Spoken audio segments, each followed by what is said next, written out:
Thanks, Justin, and I hope you have a Bible. I encourage you to take it and open it up to the book of 1 Samuel. 1 Samuel is where we are up to in our one-book series. Remember, on Sunday nights, we are going through the Bible, beginning in the Old Testament with Genesis at the beginning of the year, and we're slowly but surely we're going to work our way through the whole Bible. This will go way over into next year, I'm sure. But we're doing this on Sunday nights, just taking a look at one book at a time in the Bible. And what we're doing in some cases, we'll spend some time looking at the whole book, kind of looking at it in terms of a bird's eye view. Or we may sometimes talk a little bit about the book. This is what we're going to do tonight. And then zoom in maybe on one particular story for our learning. And so we are in 1 Samuel. If you remember, we had 1 Samuel part 1, I guess is what we'd call that, a few weeks ago when we had a shortened service, and I had a very short lesson about the young boy, Samuel. And then tonight we're going to go a little deeper into 1 Samuel, and we're going to focus on probably the most familiar story in the book of 1 Samuel, maybe even in the whole Bible, the one with David and Goliath in 1 Samuel chapter 17. This next slide, though, I want to spend just a little bit of time talking to you about the book of 1 Samuel, kind of looking at it and trying to understand the way the book moves. It's said that there are three main characters in the book of 1 Samuel. Of course, there's Samuel. He's early on in the book. He plays an active role in the book, obviously. We talked about him being a boy and some things we can learn about that a few weeks ago. And then obviously the other two main characters in the book are Saul, who would become the first king of Israel, and then obviously his successor, David. And I don't know if you can tell or not, this actually is a screenshot from one of the Bible Project's videos. The Bible Project does videos. They give overviews of books, and while I don't always 100% endorse everything they would say, they do often give very helpful information and are quite good at giving you an overview of what a book might be about. And this is a zoomed-in section of one of their videos. Actually, you can see the left side, the 8 through 31, it's covering events in 1 Samuel, and then the 1 through 20 is actually covering events over what would eventually be 2 Samuel. But the reason I wanted to show you this section, and I've got a laser pointer here, and I'm going to see if I can make it work.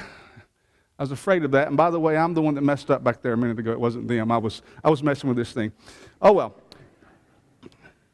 So just focus in on those two big swoops. It looks like McDonald's. You see the two swoops? It's a little off there. The first big swoop under 8 through 31, and then the second one begins over here on the left side as you're looking at it and goes a big arc over all the way to the right. Those two swoops really represent the lives, the rise and the fall of Saul and David. Now you've got Samuel that I mentioned earlier in the book. And incidentally, remember Hannah, she prays a prayer in chapter 2, and she introduces what some might believe to be the basis or the theme of this book. And that is that God opposes the proud and He exalts the humble.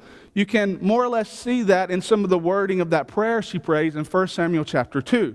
Well, guess what? When you're talking about opposing the proud, and or the disobedient, the prideful, and when you're talking about exalting the humble, and if you're humble, more than likely you have this characteristic that you'd be obedient as well.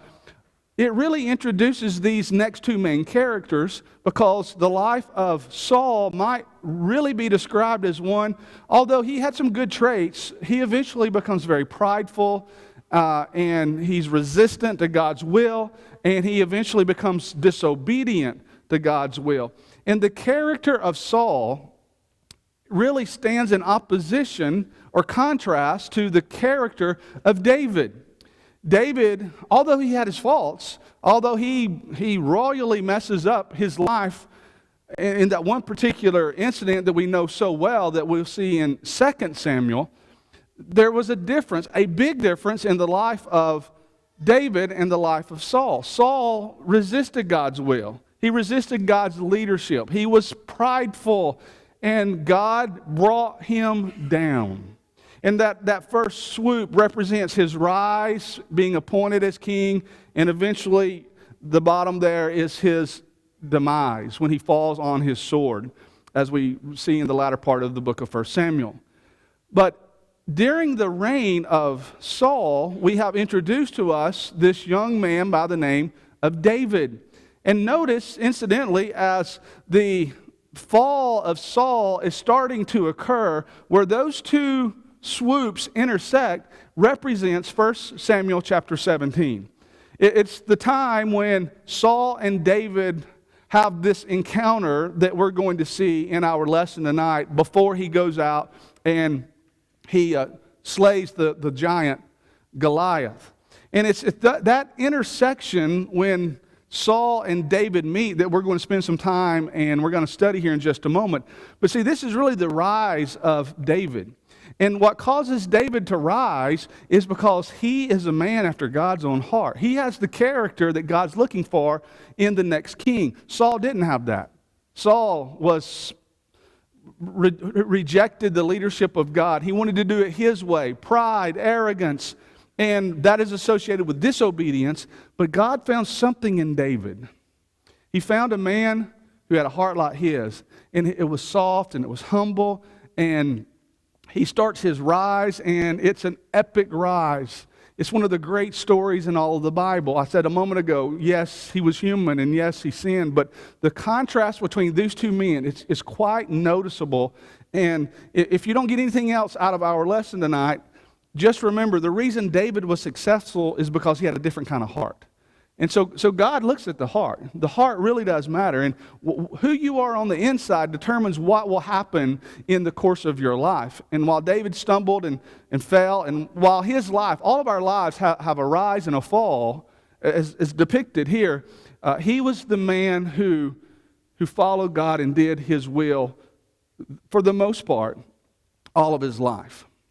And this is really the gist of what we see in the book of 1 Samuel.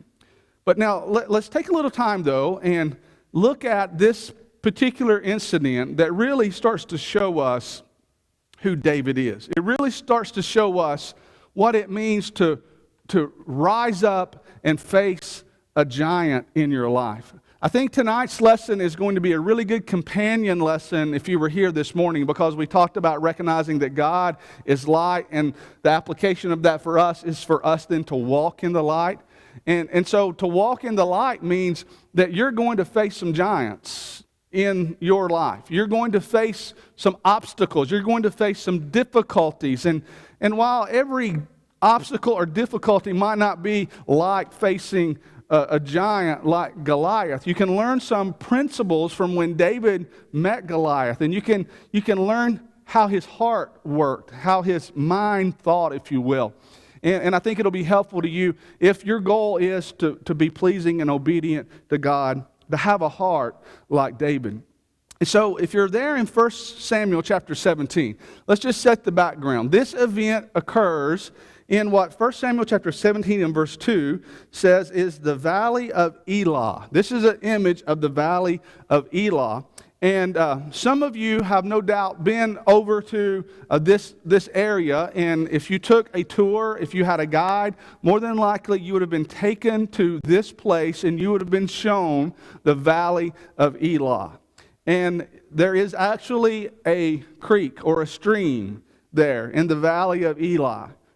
And that is, in fact, the place where David would have gone, and he would have selected the tools to use in his fight against Goliath. So we read about that, I'd say, in the first 11 or so verses. Let's just take a moment and look at a few of the things here just to kind of set the stage. Notice in verse 3 it said this Philistine, where the Philistines stood on the mountain on one side, and Israel stood on a mountain on the other side, and the valley of Elah is in between them. And then it tells us about Goliath. And this is always interesting to us. This is an image of what some think Goliath might have looked like. One thing we know is David was he was not a real tall person in stature. He was tall in heart, had a great stature of heart, But he was not this big, imposing figure like King Saul would have been. King Saul, the Bible says, rose head and shoulders above all the other men of Israel. He was much taller. Now, he wouldn't have been as tall as Goliath, but he would have been a much more imposing figure for Goliath to consider. But here's young David, not a big man in terms of stature, and he's facing Goliath. And we're just going to leave that there for you to kind of imagine what this might have been like. Verse 4 says, a champion went out from the camp of the Philistines named Goliath from Gath, whose height was 6 cubits and a span. Now, that's the translation I'm reading from. I don't know what yours says. But if you extrapolate that, what that means for us today is this man was over 9 feet tall. He's over 9 feet tall. What I always like to try to get young people to imagine is the height of a basketball goal, and, his head would have been up in the net area, at least. He'd have been approaching, bumping his head on the rim. 9 feet tall. And it says in verse 5, he had a bronze helmet on his head, and he was armed with a coat of mail. So this was his armor. And the weight of the coat was 5,000 shekels of bronze. His armor weighed 125 pounds. Just imagine that. I mean, that's the size of a small human being. The weight of the size of a small human being. And here is this warrior, and his armor weighed that much, 125 pounds. And it says, verse 6, he had a bronze armor on his legs and a bronze javelin between his shoulders. Now the staff of his spear was like a weaver's beam, and his iron spearhead weighed 600 shekels at 17 pounds. Imagine that. I mean, that's the spearhead. Imagine how heavy that would have been, how hard it would have been to not just throw it, but throw it with any kind of accuracy. So you can just imagine someone looking like this giant of a person. And I wish we knew how much he weighed, because you're giving measurables to you're watching the NFL draft, they're going to give the measurables to these big, imposing athletes, and they always tell how tall they are, but they tell how much they weigh. We have no idea about how much he weighed, but if he was big enough to have armor that weighed 125 pounds, and he was strong enough to throw a spear that had, the weight of it on the tip was 17 pounds, and he was almost 10 feet tall, I don't know, you just guess. I don't know what he might have weighed. He was a very imposing figure, to say the least. You would not have want to come face to face with him in a dark alley, rest assured. And this is who this man was, and this is the description that he is given here. And what they were doing in the valley of Elah, they were on opposing sides of the mountain, and this great giant, if you keep reading here, he would come out and he would make a challenge, and he would say, let's just settle this one-on-one. You send your best man out to me, and I'll fight him right here. And we don't have to let both the armies fight. We'll just one-on-one. I win, we win. Your man wins, you win. And so that was the scene here in 1 Samuel chapter 17. But we read about this young man by the name of David, who is about to enter into this drama. And what happens here, the attitude he takes, the deeds that he does, it really sets the stage, I think, for a good lesson for us to learn about when we face giants in our life, and how we need to go about being faithful and fighting those giants in our life. So let's just kind of follow the narrative, and let's read some verses, and along the way we'll note some things that we need to keep in mind when we are going to be facing and fighting giants in our life. One of the first things you're going to see here, beginning in verse 12, I think, is that the giants you're going to face are going to come out of nowhere. You're not going to see it coming. If we could see it coming, we probably could get better prepared for it, but you're going to face these giants when you least expect them. Let's read some here. It says, now David was the son of that Ephrathite of Bethlehem, Judah, whose name was Jesse, who had 8 sons, and Jesse was old, advanced in years in the days of Saul. 3 oldest sons of Jesse had gone to follow Saul to the battle, In other words, they were in the army. The name of these three sons went to the battle were Eliab, the firstborn, next to him Abinadab, and the third Shammah. And David was the youngest. And the three oldest followed Saul. But David occasionally went and returned from Saul to feed his father's sheep in Bethlehem. And it says that, verse 16, that the Philistine drew near and presented himself 40 days, morning and evening. Then Jesse said to the son of David, take now for your brothers an ephah of the dried grain and these 10 loaves, and run to your brothers at the camp, and carry these 10 cheeses to the captain of their 1,000, and see how your brothers fare, and bring back news of them. Well, David went up to this place where the battle with the Philistines is taking place, and what I'm saying to you is he didn't go there to fight a giant. He didn't go there to face this giant.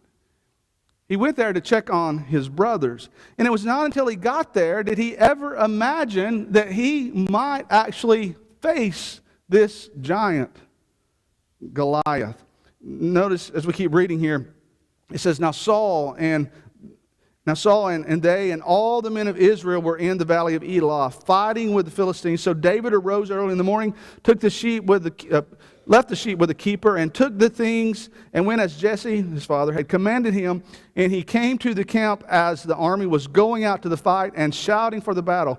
For Israel and the Philistines had drawn up battle array, army against army. And David left the supplies in the hand of the keeper. He left the supplies in the hand of the supply keeper. And he ran to the army, and he came and he greeted his brothers. And then as he talked with them, there was the champion, the Philistine of Gath, Goliath by name, coming up from the armies of the Philistines. And he spoke according to the same words, and David heard them. He was just going to check on his brothers, and the next thing he knows, he is getting drawn into this conflict. I think the lesson here is really simple. You never know when the giant will appear in your life. In David's case, his giant presented himself as he was actually doing his father's will. And very often that's going to be the case for us. If we seek to follow the Father's will, a giant will arise, and it's going to be up to us to face them. Well, we keep going here in the story, and I think another thing you can see here is you have a choice to face a giant with fear or with faith. Notice what it says in verse 24. And all the men of Israel, when they saw the man, fled from him and were dreadfully afraid. So the men of Israel said, Have you seen this man who has come up?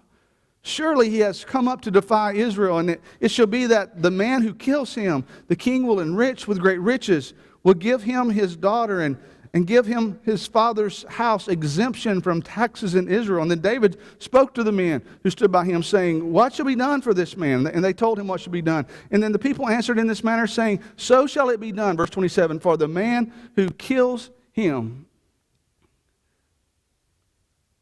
You can see the contrast here between David's anxiousness to go out and face him and these other men's fear. They wanted to flee before the giant, Goliath. And David obviously had a different attitude. He was interested in knowing what he might be able to do. And as we will see in this story, it was because of his faith that he was willing to go out and he was willing to face this man. Now, when you decide you're going to do something great, when you're going to face a giant in your life, you can always rest assured that you may feel good about it, but there are going to be plenty of people round about who are going to try to discourage you. And that's exactly what David finds in this story. Notice down in verse 28, his oldest brother Eliab, when he spoke to the men, Eliab's anger was aroused against David, and he said, Why did you come down here? And with whom have you left those few sheep in the wilderness? I know your pride, the insolence of your heart, for you've come down to see the battle. You can see how he immediately starts judging his motives. And in no way, while David is speaking in a positive sense about going, what's going to happen to the man who does this and rises up and defends our country and our God, while he's speaking positively about this, Eliab's saying, I know who you are. I know what you're up to. You're up to no good. David said, verse 29, what have I done now? Is there not a cause? One of the great statements in this story. Is there not a cause? There will be a cause for you to stand up and do something great in your life. And then it says he turned from him to another and said the same thing. And these people answered him as the first ones did. And now, notice it says, verse 31, when the words which David spoke were heard, they reported them to Saul, and he sent for him. And David said to Saul, let no man's heart fail because of him. Your servant will go and fight with this Philistine. David's saying, I'm willing to do this. I'll go out and do what nobody else is willing to do, Saul. Saul said to David, you're not able to go out against this Philistine to fight him, for you are a youth, and he is a man of war from his youth. What I'm saying to you is, when you decide to do something great, when you face a giant, you need your faith, but know that you're going to get your criticism. There are going to be those who will try to discourage you from doing the right thing. But if you're going to face a giant, you don't just decide on a whim to do it. If you're reading this story and up to this point and you didn't know better, you would think, who in the world is this kid? Who is this boy? David, who thinks that he is prepared to go and fight in battle with this warrior of the Philistines, Goliath by name. Well, if you're going to be willing to go do that, you better have made some preparations. And you know, David was a man who had prepared himself. How do we know that? Verse 34, but David said to Saul, your servant used to keep his father's sheep, and when a lion or a bear came out and took a lamb out of the flock, I went out after it and struck it and delivered the lamb from its mouth. And when it arose against me, I caught it by its beard and I struck it and killed it. Your servant has killed both the lion and the bear, and this uncircumcised Philistine will be like one of them, seeing he has defied the armies of the living God. Moreover, David said, the Lord who delivered me from the paw of the lion and from the paw of the bear, he will deliver me from the hand of this Philistine. At that point, Saul said, well, go and the Lord be with you. Why was David willing to face this giant? It's not because he just all of a sudden had this moment of courage in his life and thought, I think I'll try this. He had made some preparations along the way, and he knew based on his experiences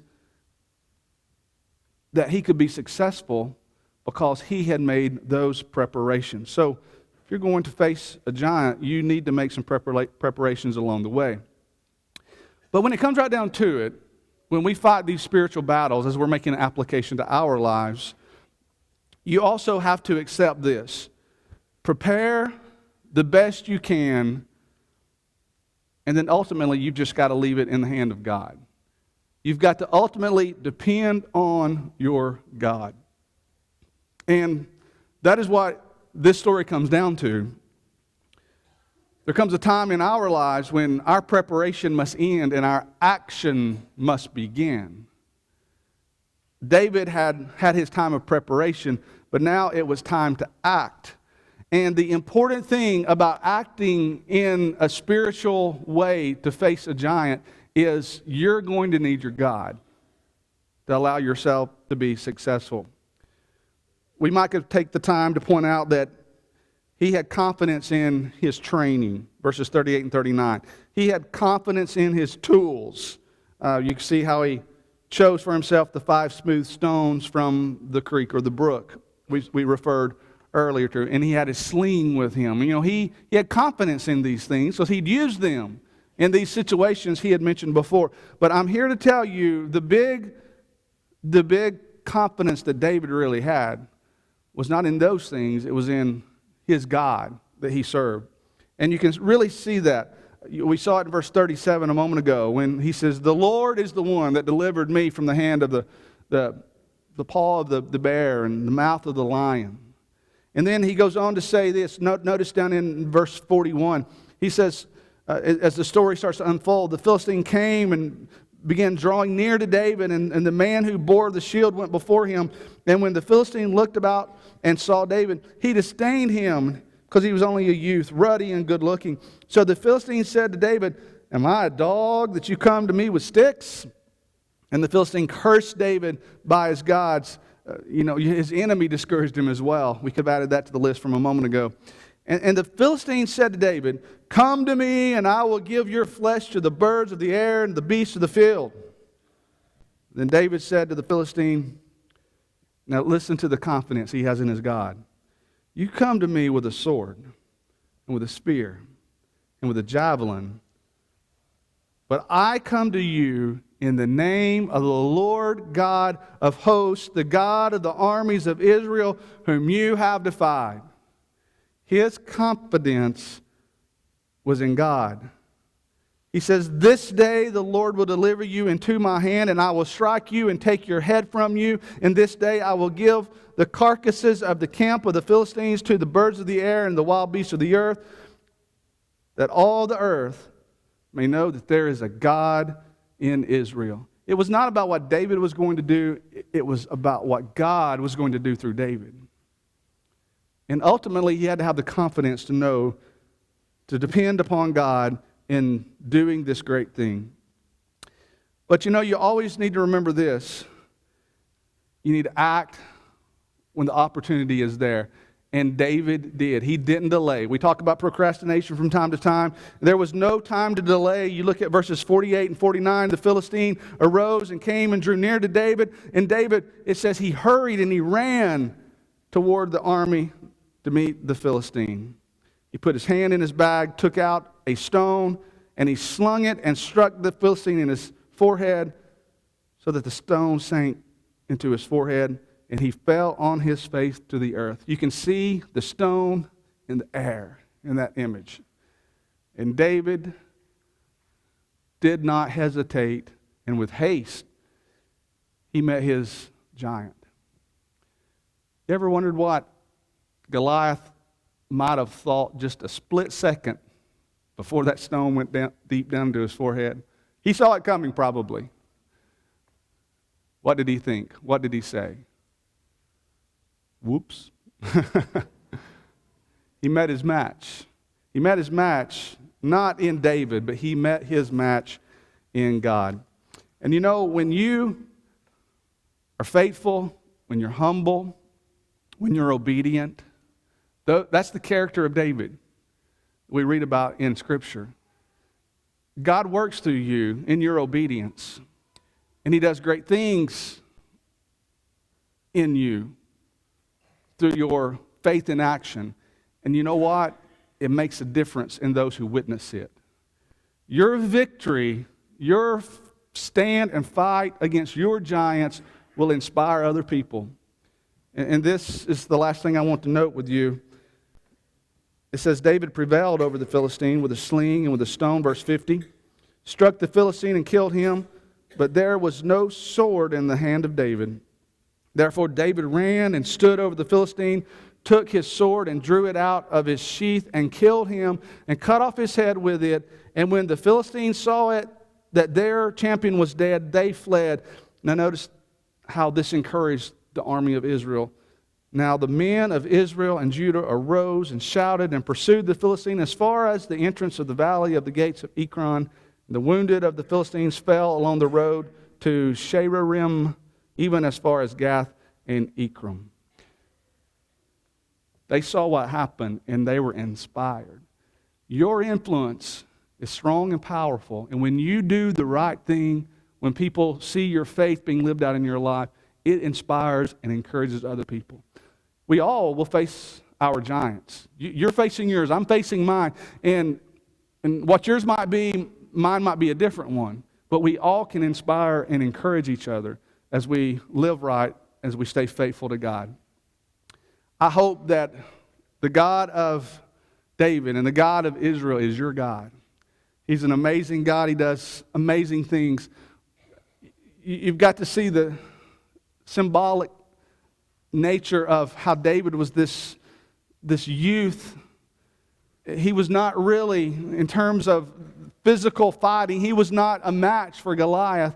And when we look at the world, and we look at the devil, and we think about what we're up against, we sometimes say, I can't do it alone.